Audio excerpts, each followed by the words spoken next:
My son asked Santa for a new mom at the mall, and I want to be honest that I was standing close enough to hear it, my hand resting on his shoulder in the line. And the words landed in my chest with a force I wasn't prepared for, even though some quiet part of me had probably known this request was coming for months. He said it the way kids say things they've clearly been rehearsing. Careful, deliberate, looking directly at the man in the red suit instead of down at his shoes the way he usually did when he was nervous. "I want a new mom," he said, "because my old one went to heaven and my dad is sad all the time and I think it would help." The mall Santa, to his credit, handled it with more grace than I would have managed in his position. But it wasn't him who reacted the way that mattered. It was the woman playing Mrs. Claus standing just behind the throne, who I hadn't even noticed until that moment, and who, when I finally looked up from my son's face to see who else had heard him, was standing completely still with her hand pressed to her mouth, visibly crying behind a costume that had nothing in its job description that should have required this. I had no idea.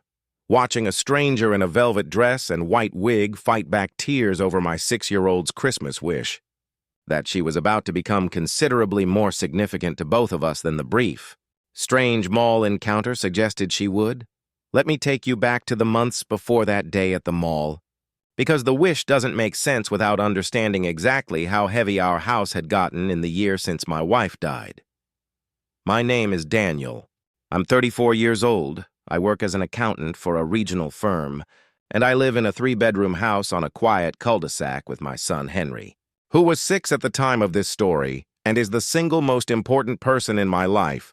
Full stop, no qualifiers required. My wife Rachel died 14 months before that day at the mall, in a car accident on a wet highway during a routine grocery run, the specific senseless randomness of tragedy that arrives without warning and leaves you with absolutely no narrative logic to make sense of it. Just a 5-year-old who watched his mother leave the house one Tuesday afternoon and never come home, and a husband who had to find a way to explain that to him in language a 5-year-old could actually process. I should describe, briefly, what Rachel was actually like, because it matters for understanding the specific shape of what our house lost when she died. She had an effortless warmth that made strangers comfortable within minutes of meeting her, a particular gift for making Henry feel like the most fascinating person in any room, even on the most ordinary of days. She worked part-time as a nurse, the kind of person whose entire professional identity revolved around caring for people at their most vulnerable. And she brought that same instinctive attentiveness home with her every evening, noticing things about both of us that we hadn't even noticed ourselves. She had a laugh that filled rooms, the specific contagious kind that made you start laughing along before you'd even processed the joke. Our house, when she was alive, had a particular rhythm to it. Bedtime stories that never followed the actual book. Friday movie nights with snacks arranged in elaborate, unnecessary patterns Henry insisted on. The specific warm chaos of a family that genuinely enjoyed being in each other's company. When she died, that rhythm simply stopped, and I didn't have the first idea how to restart it on my own. I want to be honest about what that first year looked like, because I think it matters for understanding how completely Henry's mall request blindsided me, even though I should have seen it coming. I was, by any reasonable measure, failing at the specific task of being visibly okay for my son's benefit. I went through the motions of parenting competently enough. Henry was fed, clothed, gotten to school on time, tucked in at a reasonable hour. But the emotional warmth that used to fill our house had been replaced by something quieter and heavier. A kind of careful, exhausted maintenance mode that I told myself was temporary. A phase we'd both eventually move through, without any real evidence that the moving through part was actually happening. I remember specific evenings from that year with a clarity I almost wish I didn't have, sitting at the dinner table with Henry, both of us eating in a silence that wasn't comfortable so much as exhausted, neither of us quite knowing how to fill the space Rachel used to fill effortlessly with conversation.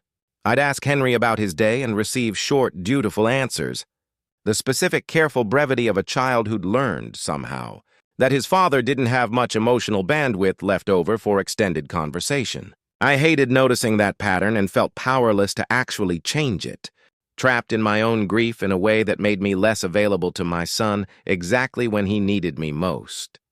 I cried more than I let Henry see, mostly in the shower, mostly late at night after he was asleep.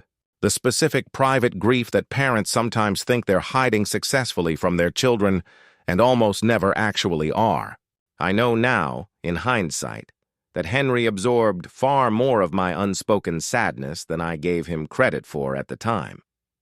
Kids are remarkably attuned to the emotional temperature of their household, even when adults believe they're shielding them from it. And Henry had clearly been quietly cataloging my grief for over a year, deciding, in his own 6-year-old way, that something needed to be done about it.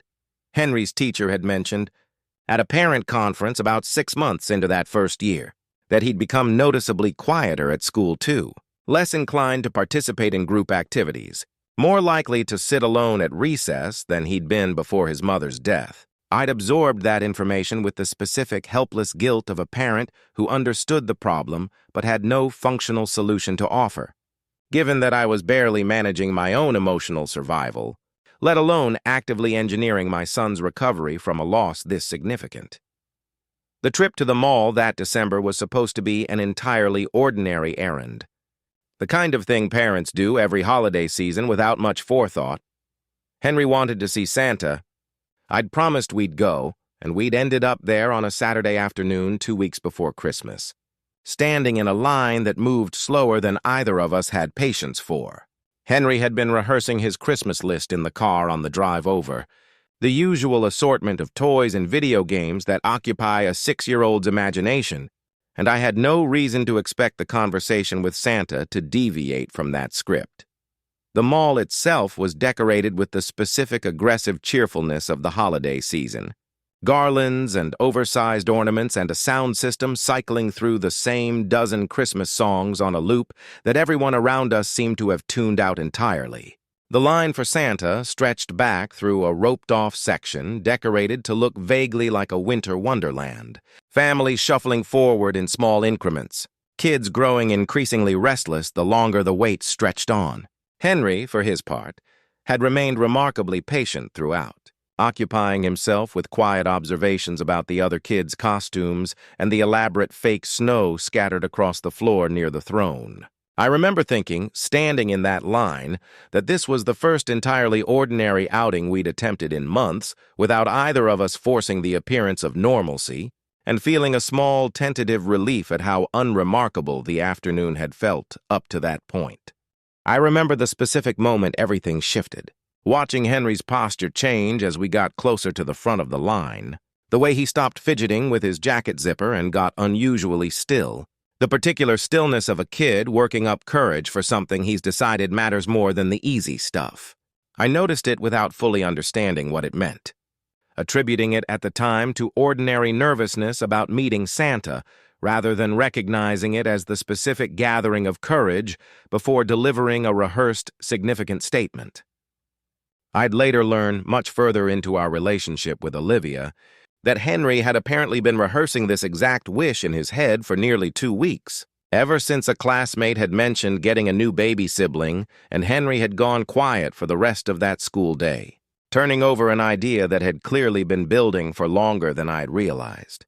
When it was finally his turn, he climbed onto Santa's lap with his usual enthusiasm.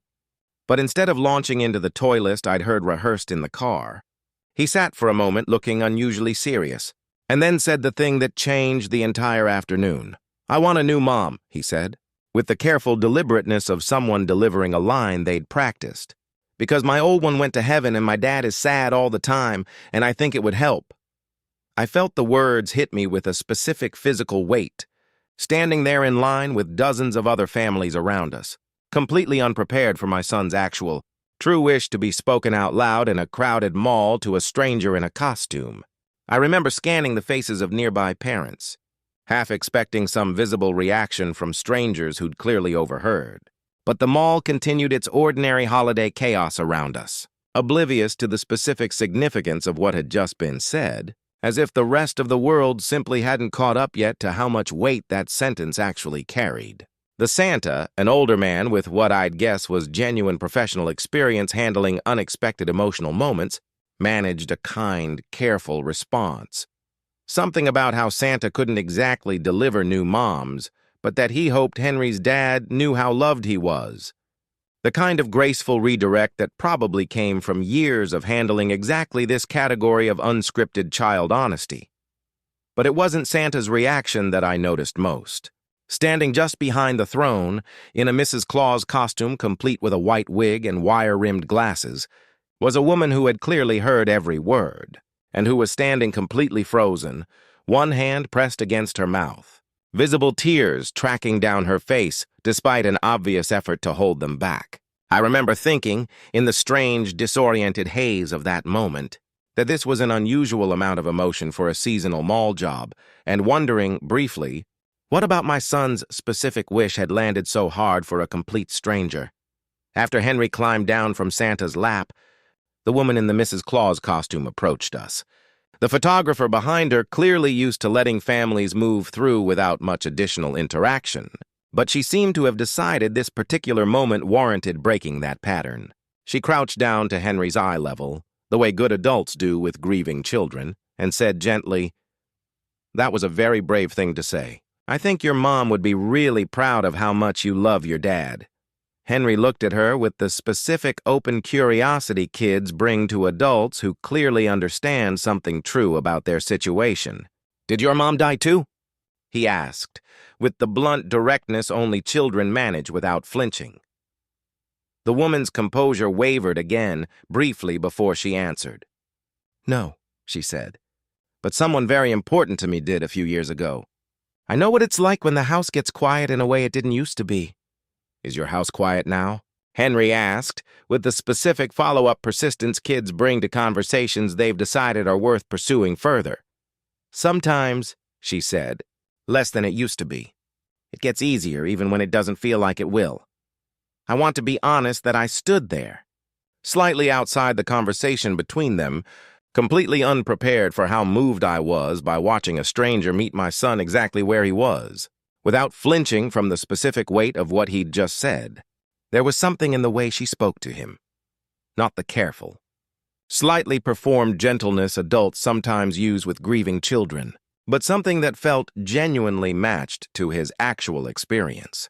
The specific recognition of someone who'd done her own honest reckoning with loss rather than simply learning the appropriate scripted responses.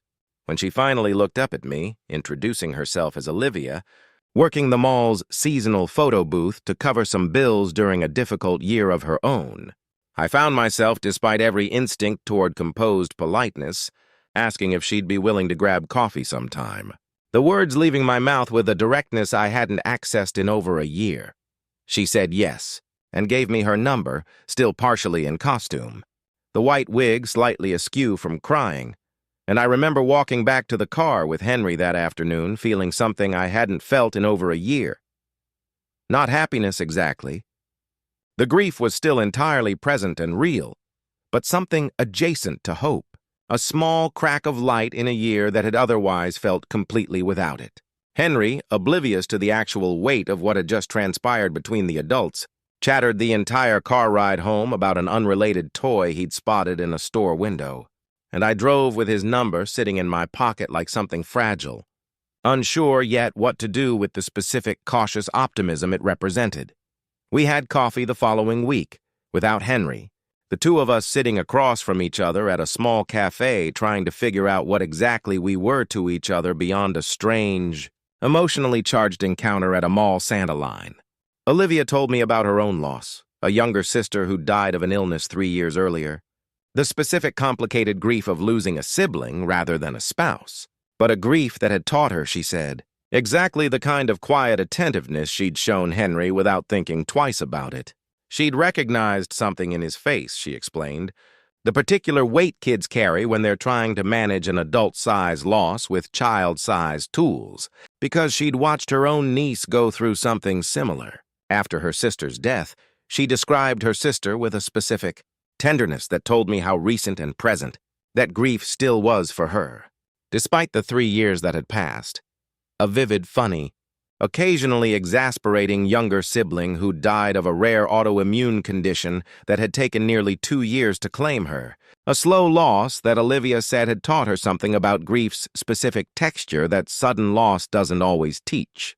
I watched her daughter, my niece, try to make sense of something she couldn't fully understand, she told me.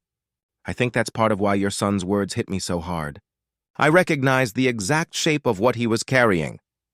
She paused for a long moment before continuing, the specific, careful pause of someone choosing her next words with real intention.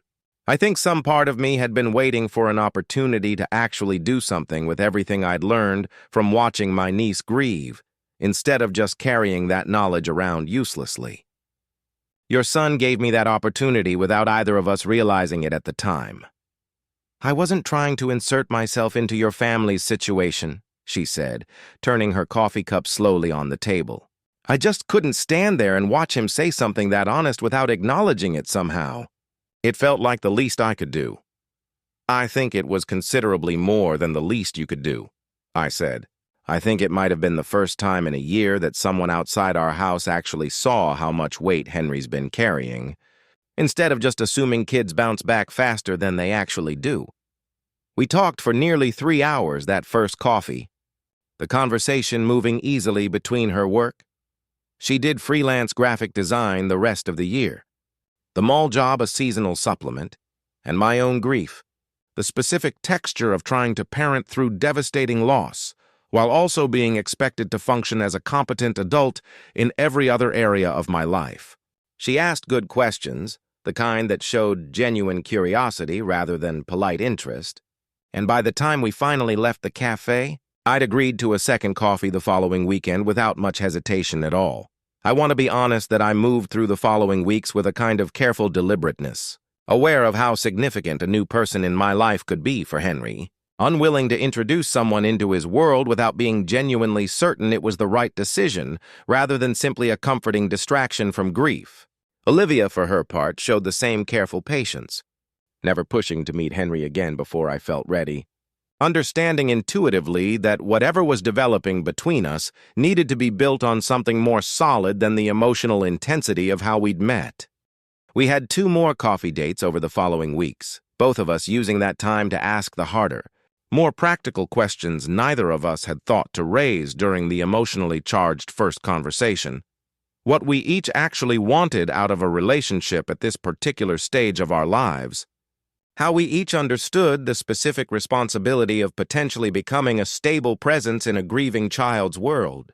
Whether either of us was rushing towards something significant simply because the alternative, continued isolation, felt unbearable. I appreciated that Olivia raised these questions as directly as I did, neither of us interested in glossing over the genuine complexity of what we might be building in favor of simply enjoying the easy warmth between us. It was Henry himself who eventually pushed the timeline forward, asking, with the specific persistence 6-year-olds bring to questions they've decided matter, whether the Mrs. Claus lady was going to come over again. I'd mentioned carefully and vaguely that I'd been seeing someone without specifying who, and Henry had apparently connected the dots with more accuracy than I'd given him credit for. We arranged for the 3 of us to spend an afternoon together about 6 weeks after that first mall encounter.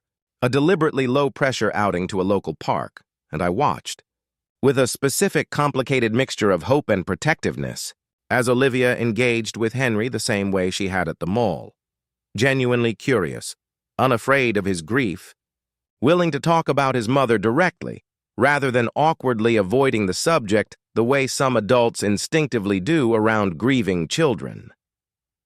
"Tell me about your mom," she said to him at one point, sitting on a park bench while Henry took a break from the swings, and I watched my son's face do something I hadn't seen in months, open up, animated, telling Olivia small specific details about Rachel that I hadn't heard him volunteer to anyone since the funeral. He told her about Rachel's terrible singing voice, about a specific bedtime story she used to invent on the spot every night, about the way she'd let him stay up late on Fridays to watch movies neither of us should have let him watch quite yet.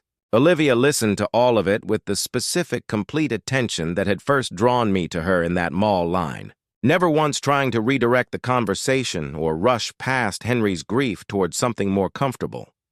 I sat on a nearby bench, ostensibly watching other kids on the playground, but really listening intently to every word of that exchange. Struck by the way Henry kept volunteering more details the longer Olivia stayed engaged, as if some part of him had been waiting a year for someone outside our immediate family to actually ask these questions with genuine curiosity rather than careful, distant sympathy. He told her about a specific argument their family had once had about whether a dog should be allowed on the furniture, a small domestic memory that had nothing dramatic about it except that it was real and specific and entirely his to share. I felt watching him talk so freely, a quiet ache of guilt that I hadn't managed to draw out that same openness myself over the previous year, immediately followed by a quieter, more grateful recognition that it didn't matter who unlocked it, only that it had finally happened. "I think your mom sounds like she was really wonderful," Olivia told him when he finished. "I'm glad you got to tell me about her. I'd like to hear more sometime if you want to tell me." I sat watching that exchange with a specific clarity I hadn't expected to arrive so cleanly, that whatever was developing between Olivia and me wasn't simply about my own loneliness or grief finding a convenient outlet, but about something genuinely good for Henry too. A person who understood instinctively how to honor his mother's memory while still making room for something new to grow alongside it. Over the following months, Olivia became a consistent, gentle presence in both our lives, never rushing the pace of integration, always deferring to whatever Henry seemed comfortable with, building trust with him through the same patient attentiveness that had first caught my attention at the mall. She came to his school recital in the spring, sitting beside me in the audience with a kind of natural rightness that surprised me with how unremarkable it felt, given how extraordinary the actual circumstances of our meeting had been. She learned his favorite foods, his specific anxieties about thunderstorms, the exact bedtime routine that helped him settle when grief surfaced unexpectedly on hard nights. I noticed, somewhere around the 4th month, a specific shift in how Henry talked about his days at school, mentioning Olivia's name with the same casual frequency he used to mention his close friends, asking on weeks she hadn't visited when she'd be coming around again. I remember one particular evening when he insisted on calling her to tell her about a spelling test he'd done well on, the kind of small, ordinary triumph that kids want to share with the people who matter to them. And watching him dial her number on his own initiative told me, more clearly than any conversation between Olivia and me could have, how thoroughly she'd settled into his sense of who counted as important in his life. There were harder moments, too, ones I think deserve honesty rather than being smoothed over.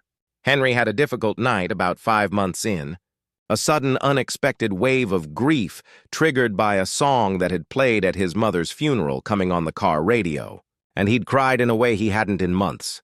The specific raw grief that sometimes resurfaces unpredictably even after apparent progress. Olivia happened to be at the house that evening, and rather than retreating to give us space, she sat with us through it, not trying to fix or rush the moment, simply present in the specific way that mattered most. Afterward, once Henry had calmed and gone to bed, she told me she didn't want him to ever feel like he needed to hide that kind of grief from her, that she understood it would surface unpredictably for years, possibly for the rest of his life, and that she had no intention of being someone who made him feel like he needed to manage his sadness for her comfort. I remember sitting on the couch with her that night long after Henry had gone to sleep, both of us quiet and feeling, more clearly than I had at any other point in our relationship up to then, that she genuinely understood what she was signing up for. Not just the easy parts of building a life with a grieving family, but the hard ones too. About 8 months after that day at the mall, Henry asked me directly, apropos of nothing during a regular Tuesday dinner, whether Olivia was going to be his new mom. I want to be honest that I hadn't fully prepared an answer to that question, despite having had months to anticipate it might eventually come. He'd asked it casually between bites of dinner, the specific deceptively simple delivery kids sometimes use for the questions that actually matter most to them. And I remember setting down my fork to give the question the full attention it deserved rather than answering it on autopilot the way I might have answered a question. About his homework, I don't know if she'll be exactly like your mom, I told him carefully. Nobody could be exactly like your mom, and I don't think Olivia would want to try to be. But I think she could be someone who loves you in her own way, alongside loving your mom's memory, if that's something you wanted too. Henry considered that with the specific seriousness he brought to decisions that mattered to him. I think I'd like that, he said. I think Mom would like her too. She's nice, and she always asks me real questions. Not the fake kind grown-ups usually ask? He paused, then added, with the specific blunt clarity that had started this entire story in the first place. I'm glad Santa didn't actually have to find her. I think it would have taken him a really long time, and we found her ourselves instead. I proposed to Olivia almost exactly 2 years after that first encounter at the mall, on a quiet evening at the same park bench where she'd first asked Henry to tell her about his mother. With Henry present and fully in on the plan, having helped me pick out the ring and practically vibrating with excitement throughout the entire process leading up to it.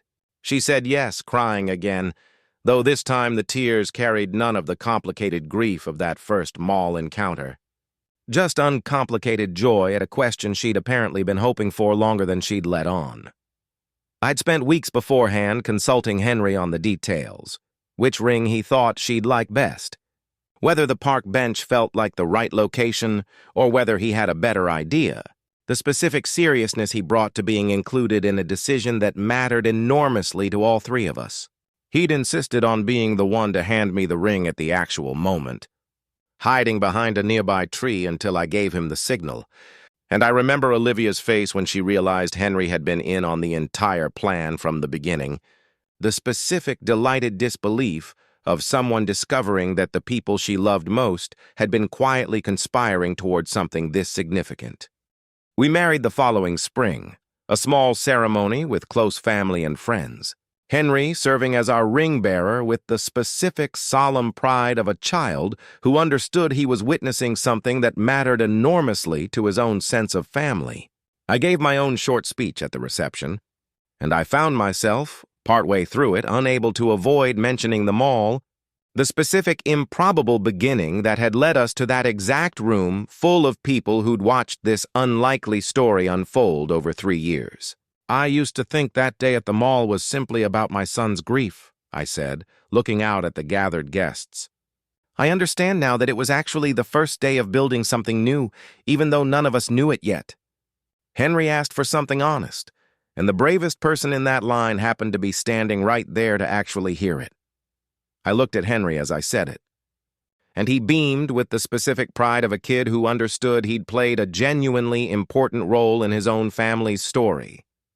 We kept a small photograph of Rachel displayed at the reception, an acknowledgement that she belonged in our story too, in whatever way someone who is gone can still belong to a day built partly out of the love she would have wanted for both of us to eventually find. My mother, during her own toast, mentioned that she'd watched Henry grow from a quiet, careful child into someone considerably more like his old self over the 2 years since the mall, and that she credited Olivia with a significant portion of that recovery, a tribute that left both Olivia and me fighting back tears at our own wedding. It has been 3 years now since that day at the mall, since a stranger in a Mrs. Claus costume cried behind a velvet dress because my 6-year-old's Christmas wish had landed somewhere true and difficult in her own grief. Henry is 9 now, considerably more talkative than he was in that quiet, careful first year after his mother's death, and he still occasionally mentions, with the specific casual confidence of a kid who got exactly what he asked for, that Santa really did come through that year, just not in the way anyone in line had actually expected. I should be honest that introducing Olivia to my wider family wasn't without its own complications, the kind of thing I think deserves acknowledgement rather than smoothing over in retrospect.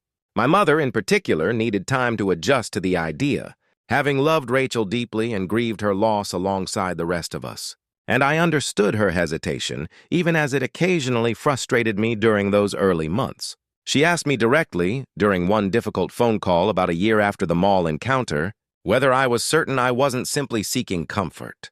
Rather than building something genuinely sustainable for Henry's sake, I invited my mother to spend a Saturday with the 3 of us about 2 months after that conversation, hoping that seeing the actual texture of what we'd built, not just the romantic relationship, But the entire patient architecture of trust Olivia had constructed with Henry might address her concerns more effectively than any explanation I could offer over the phone.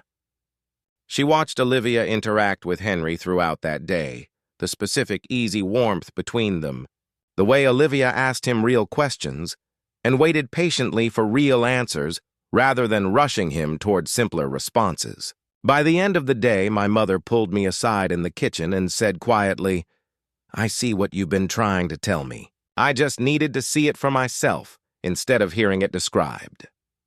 Olivia's own family welcomed Henry and me with an ease that surprised me, given how recently her own grief over her sister had been processed.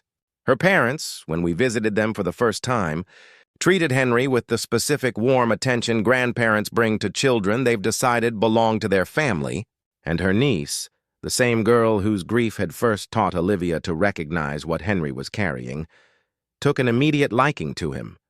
The two of them bonding quickly over a shared understanding neither needed to explain to the other in words. Watching those two children, both carrying their own specific versions of loss, find an easy friendship with each other felt like its own small confirmation that something genuinely good was forming around all of us. Olivia's mother told me quietly during that first visit that she'd watched her daughter carry grief alone for 3 years without much complaint, and that seeing her finally building something this warm and significant felt like its own kind of healing for their entire family.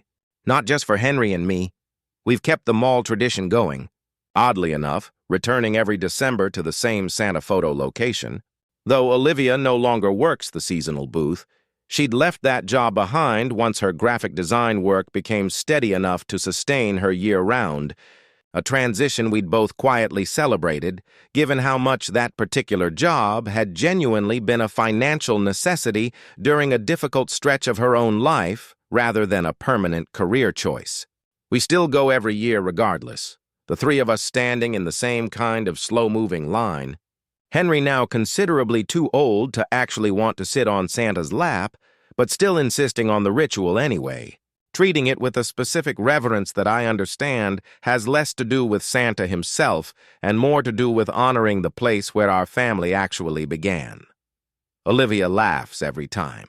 Henry mentions Santa coming through that year and reminds him gently that it wasn't actually Santa who delivered on that particular wish. It was simply someone willing to stand still long enough to hear an honest, difficult thing a grieving child needed to say, and brave enough to do something about it instead of letting the moment pass by unremarked. I think about that mall line often, the specific randomness of timing that put us in front of exactly the right Mrs. Claus on exactly the right Saturday. And I've stopped trying to call it coincidence, because what actually happened required someone choosing, in real time, to let herself be moved by a stranger's grief rather than simply observing it and moving on. That choice, more than any accident of scheduling, is what actually built the family we have now, I think, too, about how close we came to never having that conversation at all. If Henry had decided, at the last moment, that his actual wish felt too vulnerable to say out loud, if Olivia had been assigned to a different shift that particular Saturday, if I'd rushed us through the line distracted by my own grief instead of actually hearing what my son said. So much of what eventually became permanent and solid in our lives traced back to a handful of small, almost incidental circumstances, any one of which could have unfolded differently and left. The three of us scattered in entirely separate directions instead of woven together the way we are now. There's a small ornament on our Christmas tree now, a tiny felt Mrs. Claus figure Henry insisted we buy the December after our wedding. A deliberate, sentimental nod to where this entire story actually began. He hangs it himself every year, with the specific, careful ceremony of someone who understands its significance, even if he wouldn't necessarily put that significance into words. And Olivia always pauses whatever she's doing to watch him do it. The two of them sharing a small private smile that needs no further explanation between them. I usually find some excuse to be in the room when it happens too, watching the two of them with the specific quiet gratitude of someone who understands exactly how unlikely and exactly how necessary this small annual ritual actually is. I don't know how to fully explain the specific gratitude I feel toward a 6-year-old brave enough to say the truest thing he was carrying to a stranger in a red suit, or toward the woman standing behind that throne who refused to let his honesty pass by unacknowledged. I just know our house sounds different now than it did in that first quiet year. Not because Rachel's absence has stopped mattering, but because somewhere in the years since, real warmth found its way back in exactly the way Henry, in his own small 6-year-old way, had decided to ask for. Some wishes, it turns out, do come true, even when they arrive disguised as something far stranger and more complicated than anyone standing in that line could have predicted.